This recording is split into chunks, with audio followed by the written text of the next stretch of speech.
I now welcome a man who needs no introduction, the great Saul Eslake. But for the purposes of Hansard record, would you please state your name and capacity in which you appear before the committee? My name's Saul Eslake, Mr. Chairman. I'm an independent economist these days, and I'm appearing in a purely personal capacity. Thank you, Mr. Eslake. This hearing is a legal proceeding in the Parliament. Giving of false or misleading evidence is a serious matter, may be regarded as contempt of Parliament. The evidence given today will be recorded by Hansard and attracts parliamentary privilege. It is important to note that although your evidence is protected by parliamentary privilege, this protection cannot be enforced outside Australia. I now invite you to make an opening statement before we proceed to discussion. Well, thank you, Mr. Chairman, for the privilege and opportunity of appearing before this committee. I've taken an interest in housing policy and housing affordability for more than 40 years. Once upon a time, Australia had one of the highest rates of home ownership in the world. Our home ownership rate rose from 52.5% in the years both immediately before and after the Second World War to a peak of 72.5% in the census of 1966. Which was an extraordinary achievement considering how rapidly Australia's population grew during that period. It was still over 70% at the census of 1986. But over the following 30 years, it fell to 65.5% at the 2016 census and has since fallen further to 62.7% as of 2019, according to the Household Income and Labour Dynamics in Australia, or HILDA survey. That places us 27th among the 38 member countries of the OECD, and is 5 percentage points below the OECD average. The situation's even worse when you look at the distribution of home ownership across age groups, which I did in my submission to this committee and I won't go into here today. The single biggest reason for the decline in home ownership rates, although there are many reasons among younger Australians, is declining housing affordability, as encapsulated in the fact that average property prices have more than doubled as a multiple of average household disposable incomes over the past 30 years, that ratio having been reasonably stable over the preceding 30 or 40 years. Residential property prices are, like any other price, the result of the interplay between supply and demand. The terms of reference for this inquiry implicitly assume, I think, that the solutions to Australia's housing affordability problem are to be found primarily, if not wholly, on the supply side. I don't dispute that there's more that could and should be done to increase the supply of housing. But I'd note that quite a lot has already been done on the supply side. In the 5 years to 2019-20, dwelling completions averaged just over 208,000 per annum, which is 37% above the average of 152,000 per annum over the previous 25 years. What's less clear is whether this significant increase in housing supply is of the right type, having regard to the sort of housing which people want to live in, whether it's in the right places, having regard to where people want to live and work, and in particular, whether it's at the right price points, having regard to what people in need of housing can afford to pay. But I'd also argue that focusing solely on the supply side of the Australian housing market is not sufficient to solve the housing problems which Australians are now facing. To do so would be, in effect, to tie one hand behind your back. Attention also needs to be given to the way in which government policies under governments of all political persuasions at all three levels of government over the last 3 or 4 decades have served to inflate the demand for housing in ways which reward those who already have one or more properties at the expense of those who have not.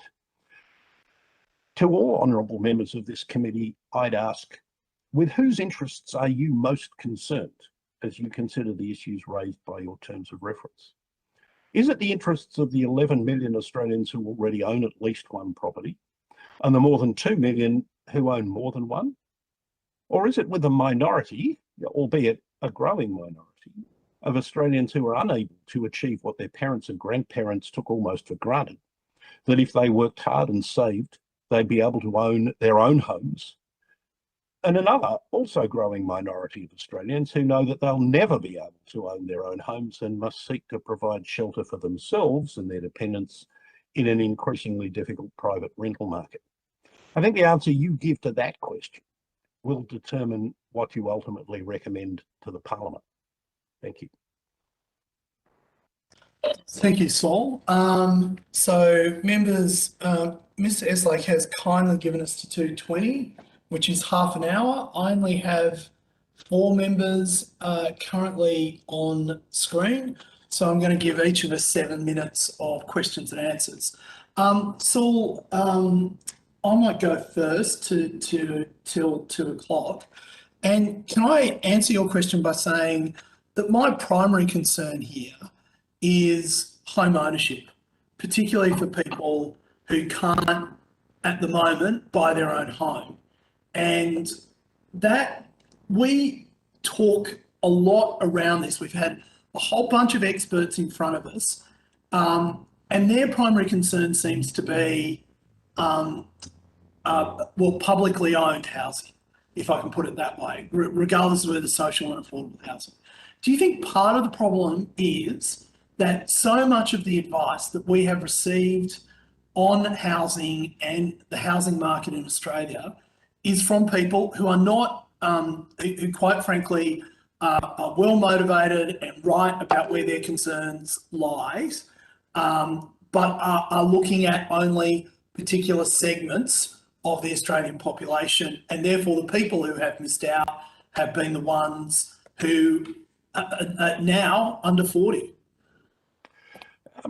I'd answer that question in a couple of ways, Mr. Chairman. First of all, I'd note that the people who are advocates for greater spending on public or social or community housing are generally advocating for people who are in the greatest need in our community. That is, people who would probably never have gained access to home ownership in generations gone by and still can't today, plus an additional cohort of people who in previous generations would have expected to have been able to achieve home ownership during their working lifetimes, but increasingly despair now that they will be able to do so. And I'd argue that that group of people has been enlarged by the decline in home ownership over the last 40 years to which I referred. That is to say, there's now a significant cohort of people, you could say it's of the order of 10, maybe 15% of households, who 20, 30 years ago would have been owning their own homes. People with reasonable incomes that allow them to qualify for and service a mortgage without undue stress, but who, because property prices have risen at faster rates than their incomes over the last 30 years, have nonetheless been unable to purchase a home. Because those people are reasonably well off, they can afford to rent in the private rental market. You know, often they're renting properties from people who've outbid them at auctions who are investors. But because those people can afford to pay private rents, they forced up the rents that are faced by people who would never have been able to own their own homes, and thus compounded the difficulties that those people who would always have been lifetime renters face. And the difficulties faced by that cohort of people have, I think, become greater than they would have been generations ago, because social housing or public housing represents a smaller proportion of the total housing stock than it did prior to the 1980s. So I think these problems are related. That is to say, if you were able to succeed in reversing the decline in home ownership over the last 30 or 40 years, you would also reduce the demand for all types of rental housing, be it rental housing that people on reasonable incomes can afford if they choose to rent, but also rental housing that people struggle to pay for in the private market and thus need either social or public housing. These are in effect two sides of the same coin. The failure to maintain the sort of home ownership rates that we did maintain for 40 years after the Second World War has exacerbated the demand for and the pressure on the social and public housing system almost uniformly across Australia. So let me You say 10 to 15% of households. How are you estimating that number? Well, by looking at the decline in the home ownership rate from its peak in 1966 and not far short of that 20 years later, to what it's likely to be now would be of the order of about 12%. If you assume, as I think, based on what happened between the 2016 census and the 2019 Hilda survey, and then allow for the fact that housing affordability has obviously deteriorated between 2019 and when the 2021 census was taken a few months ago, it's probably not unreasonable to think that the overall home ownership rate is now somewhere down around 60%. So that gives you the figure of about 12, put a range either side of it, allowing for the fact that the decline in home ownership has been much sharper among people under the age of 45, whereas among people over the age of 65, the home ownership rate has barely budged at all from above 80%. So, and you would assume that's because they owned their home prior to or around 1986. Would that be? Or either that, or because they have during that period been able to acquire a home, even if they had a later start, because they then by then would have accumulated a bigger deposit. Right. So, would it be fair to therefore say that maybe the biggest barrier for young Australians to get in, and by young I mean under 40, as the member for Kingsford made the cruel remark to me earlier today, I should find a millennial to help with my computer. But is it fair to say that the biggest barrier may be, in that particular instance, for people getting into the property market actually be the deposit? I think that's right. I mean, I made the point in my submission that the ratio of house prices to incomes has doubled, roughly speaking, over the last 30 years. But the proportion of aggregate household income that's absorbed by debt service has declined over that period because of the fall in interest rates since the early 1990s. So servicing a mortgage is in principle not much more difficult than it was, say, 30 years ago. But that may not always be the case, since interest rates are clearly not going to remain at present lows. The decline in interest rates, combined with more readily available credit since the early 90s, has obviously been a factor in pushing up house prices as well. But lower interest rates do nothing to help people accumulate a deposit. People have to accumulate a bigger deposit because property prices have risen so much. Because property prices have risen at roughly twice the rate of incomes, you could, as a crude simplification, say it's become twice as hard to accumulate a deposit by saving the same percentage of your income. And because interest rates are lower and most people save for deposits on houses in the form of bank deposits, the additional assistance they get from the return on that deposit as they save for it, on their savings as they save for it, is much less. So saving for a deposit has become both a bigger task and a more difficult one to achieve for any given level of deposit than it would have been 20, 30, 40 years ago. Okay, thank you, Saul. I'm going to hand over to Julie now for 7 minutes. Julie? Thanks, Jason. Thank you, Saul, for your evidence today. It's always interesting to listen to you. I come from the gig economy. You know, I'm a musician. I come from the original gig economy. Couldn't get a home loan, even though the bank would have loaned me $1 million based on what I earned, but nothing based on my savings pattern because it was irregular.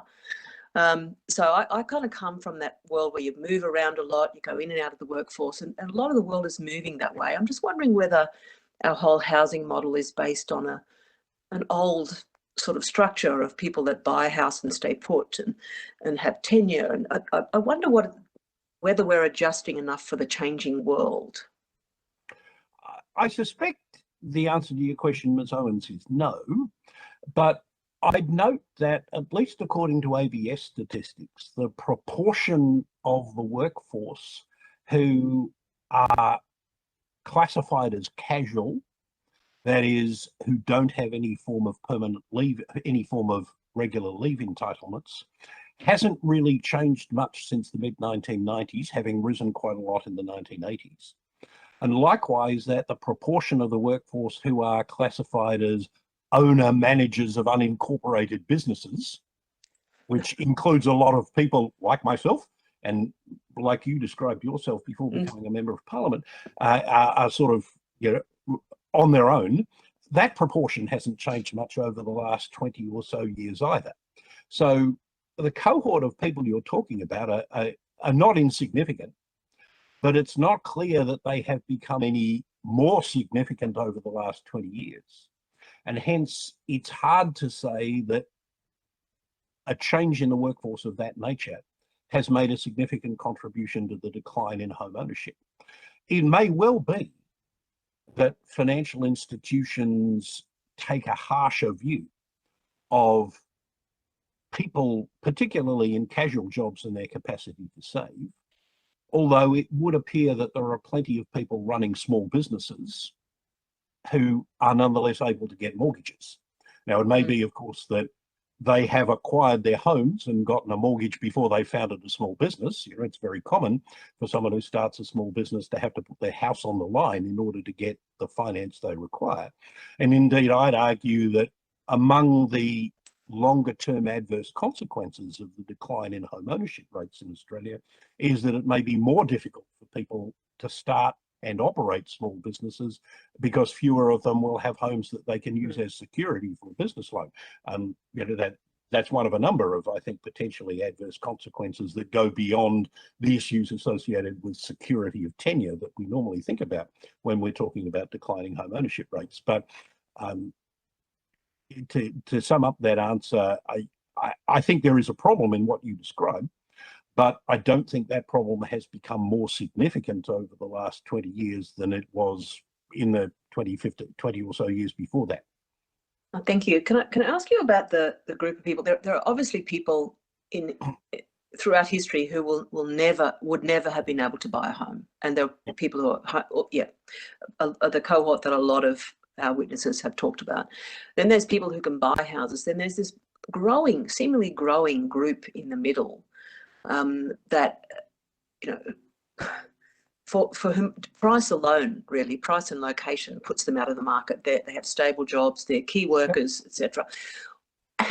Given that prices are so high now and we're being told that there's 10 buyers for every property, even at the current price, what do we have to do to make that middle group more able to buy? Well, I would say what you don't do is throw more money at them, which has been the traditional response of governments of all political persuasions, has been to increase first home owner grants or make more generous stamp duty concessions. And for the best part of 40 years, I've described those grants as second home vendor grants or builder and developer profit margin enhancement grants, because that's where the money ends up, as is clearly shown by the evidence. And the same is true of stamp duty concessions. So that isn't the answer. One of the reasons why you see this phenomenon of multiple people bidding for properties and so often would-be first home buyers coming last is that there's a significantly greater number of people who are competing to buy properties as investors compared with 20 or more years ago or 30 or more years ago when the home ownership rate was still close to its historic high of about 70%. I mean, if you just bear with me and I'll call up the figures that illustrate this. If we go back to just lost it again. If we go back to the late 1980s, I'm just having trouble bringing the figure up so I can see it. Sorry, it's on my computer. I just can't find it on the screen. But it's. Do you need to put your reading glasses on, Saul? No, I've only got one pair of glasses. Otherwise I'll keep losing them. But no, I just, for some reason, can't bring it up on my screen. But I mean, we all know that the proportion of taxpayers who are landlords has risen from less than 10% to over 20% over the last 20 years. And not all of them are negatively geared, of course, but the proportion of Australians who own one or more properties as an investment has risen. We know that the proportion of housing finance that goes to investors has risen from less than 10% in the early 90s to as much as 40% or more at different periods in the early 2000s and in the mid 2015s. And we know that after a decline last year, it has once again started to rise to over 30%. And we know correspondingly that the share of housing finance going to would-be first-home buyers or actual first-home buyers has declined as an almost mirror image of the proportion that's been going to investors. So what in effect is happening is that people who already own at least one property are able to acquire more properties in competition with would-be first-home buyers who end up in effect renting the houses they wanted to buy from the people who've outbid them. I mean, not directly in every case, but as groups.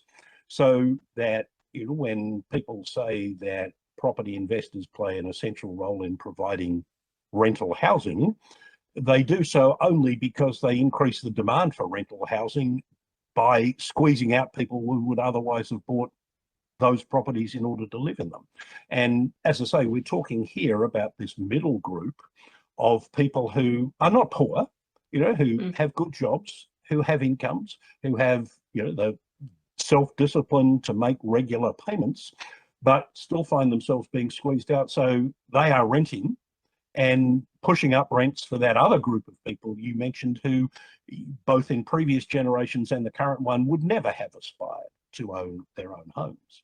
And there's a longer term consequence of this, which I'd also like to emphasize if I could, which is that Australia's retirement income system has as an implicit assumption underpinning it, that the vast majority of people in retirement will have close to zero housing costs, because in the majority of cases, they own their own homes outright. That is, they've paid off their mortgage.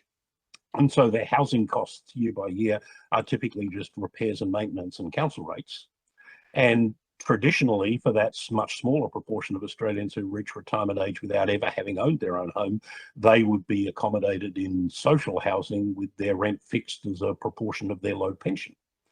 But although we haven't started to see this yet, because most people over 65 still do own their own homes and own them outright, if you look at the declining proportion of outright ownership among people between, say, 40 and 60, you can see, first of all, that an increasing proportion of people who do own their own homes will still have mortgage debt outstanding when they retire, and they will quite rationally use their superannuation lump sums to pay that off, and then be more likely to depend on the pension. Second, and so maybe a decade behind that, we'll have an increasing proportion of people who get to retirement without ever having owned a home at all. And both of them will be renting in the private market with all of the uncertainty about security of tenure and prospects of rent increases that people in the private rental market already face today, because the supply of social housing and public housing hasn't kept up with the increase in the demand for it as a result of declining home ownership rates. And that's a longer term social consequence of declining home ownership that I think has received insufficient attention. Thank you. Sorry, Thank Julie, you. I know. That's it. Thanks. Thank you. We might come back. I'll come back to you if we've got time at the end. James, if you're not online, I'll just go straight to Matt. 5, 4, 3, 2, 1. Matthew. Thanks for your evidence, Saul. You've outlined a number of reforms that you'd like to see. Just dealing with that fundamental issue of housing affordability and low-income people trying to get into the housing market, what's the major reform that you think that we could recommend to the government that would make a difference for people in that light? Well, I hate to say it given the political context, but it would be to remove the tax preferences that investors enjoy that inflate the demand for housing from them. And acknowledging that that's been politically controversial over the last 2 elections, I'd just make these additional points. That the American equivalent of negative gearing was abolished by the Reagan administration in 1986, at a time when the Republicans also controlled the Senate.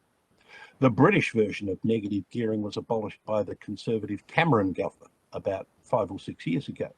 In other words, withdrawing tax preferences from investors that inflate the demand from investors for residential property to the detriment of would-be home buyers is not exclusively a left-of-centre issue. On the other hand, and trying to be even-handed about it, I'd note that the New Zealand Labor government has gone much further in reducing tax preferences for property investors in New Zealand than Australian Labor ever proposed at the last 2 elections.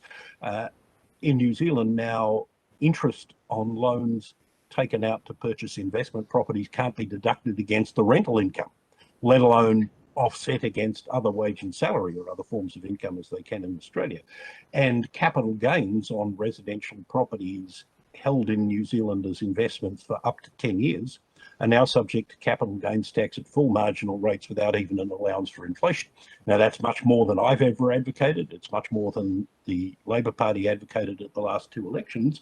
And it's not, I wouldn't go that far in my own recommendations, but you know what? The sky has not fallen yet over the property market in New Zealand as a result of those particular changes. But I would say, you know, if you removed or if you dampened some of the demand that has come from investors over the last 25 years, that has clearly contributed to upward pressure on property prices, then you would probably do more than any other single thing to slow the rate of increase in house prices. Now, I want to be clear that I am not advocating that governments do things that push house prices down abruptly. You know, yes, that would make housing more affordable, but the consequences for the broader economy and the financial system would be such that you wouldn't choose that as a way of solving the housing affordability problem. I think you can see the evidence for that out of, you know, what happened in the United States and Spain and Ireland and other countries immediately before, during, and after the global financial crisis. What I think it would be desirable to aim for would be an extended period where property prices go up by less than incomes, so that over time, the ratio of house prices to incomes come down without actually imposing losses on people. And, you know, when people say, as some do, that the removal of or reduction in tax preferences for property investors would cause a landlord strike and that rents would go through the roof, what you have to ask yourself is, if that were true, if landlords would withdraw from the property market or indeed sell their properties in the event that they weren't to get the tax preferences they do now, who would they sell them to? You know, not to other property investors, presumably, following the same logic, but they would be selling them to people who had been trying to buy houses in which to live for years without success. And so the demand for rental housing would fall by exactly the same amount as the supply of it. There is no reason to think that rents or prices would be affected at all. And that seems to have been the experience in the United States and the United Kingdom, and it may well be the experience in New Zealand as a result of the reduction in or withdrawal of tax preferences enjoyed by property investors. I just say very quickly, if I could, Chairman, that there is also, I think, scope for exploring on a broader scale some of the schemes that have been used for quite a long time in Western Australia and more recently South Australia, and I gather Victoria is also looking about sort of shared equity schemes, where the ability to have government or possibly some other agency take an equity stake in a house lessens the requirement to accumulate a deposit and eases the burden of servicing the resulting mortgage. And because it's an equity stake, ultimately when the property is sold, then taxpayers or whoever the other investor is do get a return on the increase in the value of the property, whereas with, for example, first-time owner grants, the benefit accrues entirely to those who are lucky enough to find themselves at the front of the queue, who qualify for those elevated grants when governments make them available. So I think there is scope for exploring some schemes like those, but even with those, you still nonetheless have to be careful that, you know, if you have a scheme which says to someone who can afford to buy a $400,000 house, and then the government might put up 20% of the equity via a shared equity scheme, then that person thinks, I can now afford to buy a $500,000 house. And in the absence of any other change, $400,000 houses end up being worth $500,000. You need to have some careful restrictions around anything you do like that in order to prevent it being yet another source of house price inflation. I'm sorry, Matt, that I might just go to Julie and James, unless you've and Julie, and if there's any time left after Julie, I'll come back happy to you. happy to let Matt have the next question. We are clearly the most generous people in Parliament. Thank you, Matt. Sorry. Thank you. I've just got one more question. You've also mentioned in your submission stamp duty, and particularly a refund on stamp duty for downsizers. What about indexation of the rates of stamp duty? Do you think that that's a way that we could look at reducing the burden of stamp duty on people transferring out of properties? Well, you could, but in my view, when governments say to would-be home buyers, you can pay X amount less in tax, the general response on the part of would-be buyers to say, that means I can pay X more for the property itself. And there's no evidence that reductions in stamp duty, either in general or targeted at particular groups, have done anything to increase the home ownership rate. You know, a much better reform, in my view, would be to replace stamp duty entirely with a more broadly based land tax, because both economic theory and evidence suggests that a broadly based land tax, which everyone would have to pay, reduces the future value of that land because there's an additional stream of obligations associated with it, and would hence be reflected in lower land prices. So the kind of reform that has been talked about in New South Wales, and in a rather different way implemented over time in the ACT, I think would do more to improve housing affordability than tinkering with the stamp duty system, which by almost universal opinion across economists is the worst form of taxation that exists in Australia at the moment. Thanks. Sorry, Julie, I did interrupt your questioning before. Do you have any other questions? No, I was just following up from that question. It sounds like something that is really obvious, but I'm going to ask the question anyway, that the person will pay what they're prepared to pay, and it makes no difference how that price is made up. That's really what you're saying there? So we can tinker around the edges and change all sorts of costs in the middle, but essentially a person is still going to pay what they were paying anyway. Is that what you're saying? If they want that particular property, yes. And if you give them more money, they'll pay more than they were prepared to pay initially. So, you know, if someone can afford to buy a property worth $500,000, for example, based on their income and what a bank is willing to lend to them and their deposit, and the government then comes along and says, here's a $50,000 grant, that person will be prepared to pay $550,000 for that home in order to get it. And this is why government grants contribute to house price inflation, and why I think they should be called second home vendors grants, or builders and property developers profit margin inflation grants, rather than first home buyers grants, because that's where the money ends up. And talking from the developer side too, because we had a lot of evidence saying that we need to find ways to reduce the costs for the developer. But if the customer is prepared to pay that, then the profit just goes to the developer, right? Well, that's right, but the profit may well come from more affluent buyers who are buying second, third or fourth properties than from the first home buyers, who ought to be the main concern of policymakers. I mean, yeah, I think it is true that one among the other contributors to declining home ownership rates and deteriorating housing affordability has been the increasing penchant on the part of state and local governments, particularly in New South Wales, I would have to say, to see the dwelling supply chain as providing multiple opportunities to raise revenue. And much of this stems from the rate capping legislation that the Rand government introduced in New South Wales in 1978, which in effect deprived local governments in New South Wales of the main way in which they used to finance the provision of suburban infrastructure, that is an important complement to the development of new housing estates. So traditionally, local governments would pay for the provision of footpaths and parks and things that go to making housing estates habitable by borrowing and then servicing that debt and ultimately repaying it out of the rates that would be paid by the people who moved into the new housing estates. But the rate capping legislation introduced by the Rand government in 1978 has meant that councils couldn't do that to nearly the same extent. And you can see this in the way that councils in New South Wales derive a much smaller proportion of their revenue from rates than councils in every other state and territory. And instead, they derive that revenue disproportionately from charges on property developers and builders, which is why one of the reasons, it's not the only reason, but it's one of the reasons why housing affordability has deteriorated more in New South Wales than other states and territories.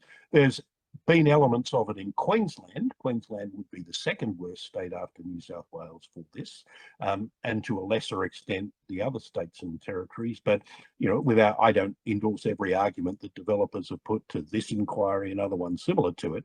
But I think it is a fair point that the propensity of state and local governments to impose ever more charges on different stages of the residential land development and building process has contributed to the problem that you're seeking to address. Thank you very much. I think that's the end for me. And I think that's the end for us, Saul. Thank you very much for your time today. If you've been asked to provide any additional information, please forward it to the Secretariat by the 1st of December 2021. You will be sent a copy of the transcript of your evidence and will have an opportunity to request corrections to transcription errors. Can I once again thank you sincerely for both the time that you've given me, given the committee today, and you've given me prior to this. It's been very much appreciated, and your insights are very valuable. So thank you very much.